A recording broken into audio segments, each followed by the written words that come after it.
Et donc, yo les gars, c'est Matis Football. On se retrouve aujourd'hui pour un tout nouveau débrief. Le débrief de cette rencontre entre l'Olympique de Marseille et le Paris Saint-Germain, les gars. Première victoire en Coupe de France face au Paris Saint-Germain au Vélodrome. Troisième victoire depuis l'ère Qatari. Et surtout première victoire face à Paris depuis 11 ans, les mecs. 11 putains d'années. On souffle, les gars, on souffle. Il fallait cette victoire.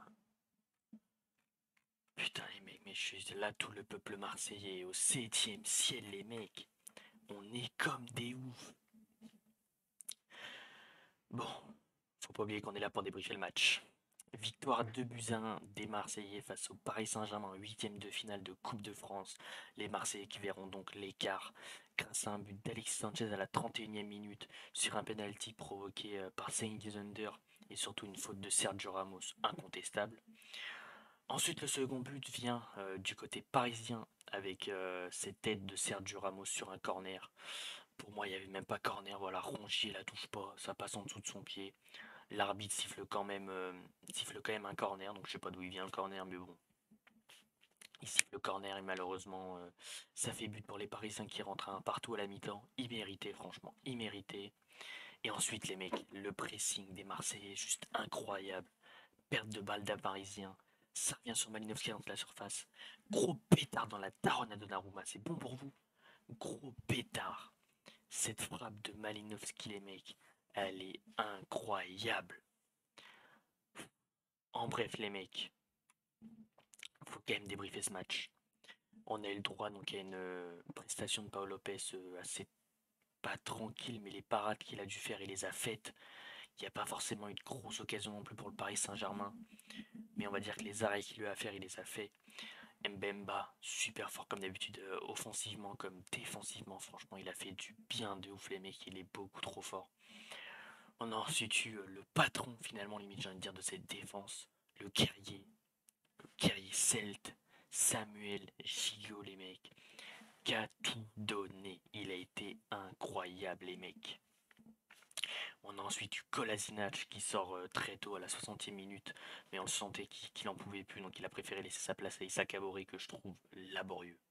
Caboret, je le trouve laborieux, les mecs. On a ensuite eu la prestation de Jonathan Klaus qui a été incroyable aussi. De toute façon, tous les Marseillais ont été incroyables. Jonathan Klaus, voilà, qui a fait du sale offensivement. On a eu la paire donc au milieu de Rongier-Verretou qui a été comme à son habitude depuis ces derniers temps, juste impérial match de Rongier, juste incroyable les mecs. Rongier qui était en défense comme au milieu, Verretou qui faisait exactement la même. On a ensuite eu côté gauche Under en l'absence de non, je me suis trompé, les mecs. Côté droit, c'était Under et donc côté gauche, Klaus. Mais du coup, on ref, ouais, Under qui a fait un match super défensivement, limite, il est meilleur défensivement qu'offensivement. Il a fait énormément de bien. On a ensuite eu le droit donc aux deux milieux offensifs. Guendouzi, voilà, qui a fait du bien dans la possession de balle marseillaise.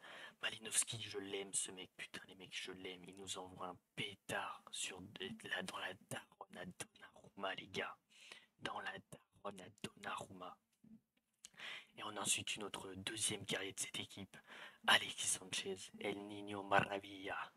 Il est trop fort, il a tout donné de A à Z. Il se l'est donné comme un ouf. Et ça nous apporte cette victoire, voilà, lui qui transforme le penalty. Donc comme je l'ai dit, on a ensuite l'entrée d'Issa Kabore qui est pas bonne du tout. Azid Onaï qui a eu ce qu'il avait à faire. Voilà, après il n'y a pas eu grand chose vu qu'on a vraiment été vraiment beaucoup subi dans la seconde période, surtout vers le dernier quart d'heure. Et l'entrée de Visignac a rien apporté parce qu'il rentre à 5 minutes de la fin. Donc Marseille, les mecs, ressort avec cette victoire si précieuse. Faut savoir que si on gagnait pas, c'était plus que la Ligue 1 à jouer et ça m'aurait fait chier. Donc ça fait du bien de ouf de continuer cette Coupe de France. On n'a plus qu'à attendre donc les résultats, donc, enfin les tirages au sort, avec le résultat qu'on aura demain entre Lens et Lille.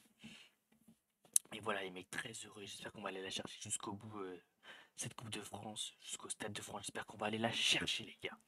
Donc comme d'habitude, si le débrief vous a plu, je vous invite à liker et à vous abonner, ça fait extrêmement plaisir.